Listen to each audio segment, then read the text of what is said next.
ఎందుకు రాష్ట్రంలో చాలామంది పోలీస్ అధికారుల్ని ప్రజలు అనుమానిస్తున్న నేపథ్యంలో వారి వ్యవహార శైలి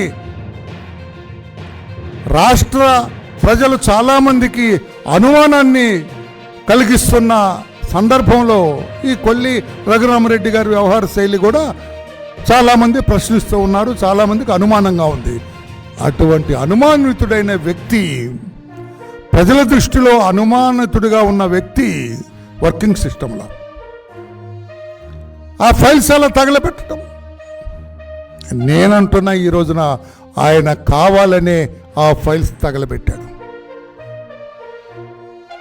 ఆయన మీద వ్యతిరేకమైన ఎవిడెన్స్ ఉన్న ఫైల్స్ అవి అని నేను అంటాను, కాదని మీరు చెప్పగలరా?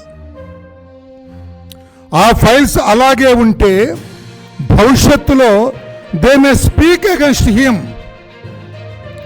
అవి డాక్టర్ కొల్లి రఘురామరెడ్డి గారికి వ్యతిరేకంగా సాక్ష్యాలుగా పనికొచ్చే అవకాశం ఉండొచ్చు. ఎందుకంటే నేను కారణం కూడా పత్రికే సోదరులారా, మీరు కూడా వినాలి. ఇటు అధికారులు, పోలీస్ అధికారులు ఎలా కూడా చేస్తారా అని మీరు గమనించాలా. అంతకు ముందు రోజు చీఫ్ ఎలక్షన్ కమిషన్ నుండి ఆయనకు ఫోన్ వచ్చింది. సార్ వినాలి సార్, మీరు చీఫ్ ఎలక్షన్ కమిషన్ ఢిల్లీ నుంచి రఘురామరెడ్డి గారికి ఫోన్ వచ్చిందట. రఘురామరెడ్డి గారు, మీరు అస్సాం పోలీస్ అబ్జర్వర్గా వెళ్ళాలి ఎలక్షన్కు, ఎలక్షన్లో కౌంటింగ్ అయిపోయేంత వరకు అక్కడ ఉండాలి, మీరు గెట్ ప్రిపేర్డ్ అని చెప్పారట. ఇన్ఫర్మేషన్, మాకున్న ఇన్ఫర్మేషన్.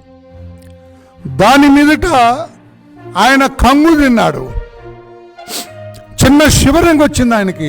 ఇన్ని రోజులు, దాదాపు నెల రోజులు ఆఫీసు వదిలి, రాష్ట్రం వదిలి అక్కడికి వెళ్ళాలా, ఇక్కడ ఏమైపోతుంది అనేది ఒకటి.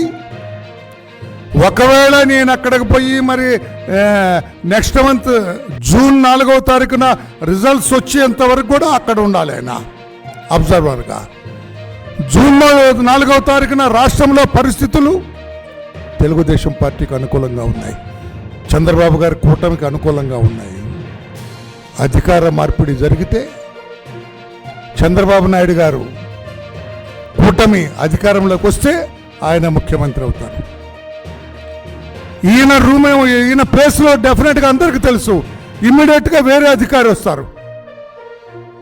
ఆయనకి తెలుసు, నాకు తెలుసు, చంద్రబాబు గారికి అందరికీ తెలుసు. ఈయన ఒక్క క్షణంలో కూడా అక్కడ ఉంటాం. ఆయన అవకతవకలని మాకు తెలుసు కదా, ఆయన ఎలా చేశాడో మాకు తెలుసు కదా, ఎంత అన్యాయం చేశాడో మాకు తెలుసు కదా, మా అధినాయకుడిని ఏ రకంగా కార్నర్ చేశాడో మాకు తెలుసు కదా, ఏ రకంగా తప్పుడు సాక్ష్యాలు ఆయన సేకరించాడో మాకు తెలుసు కదా.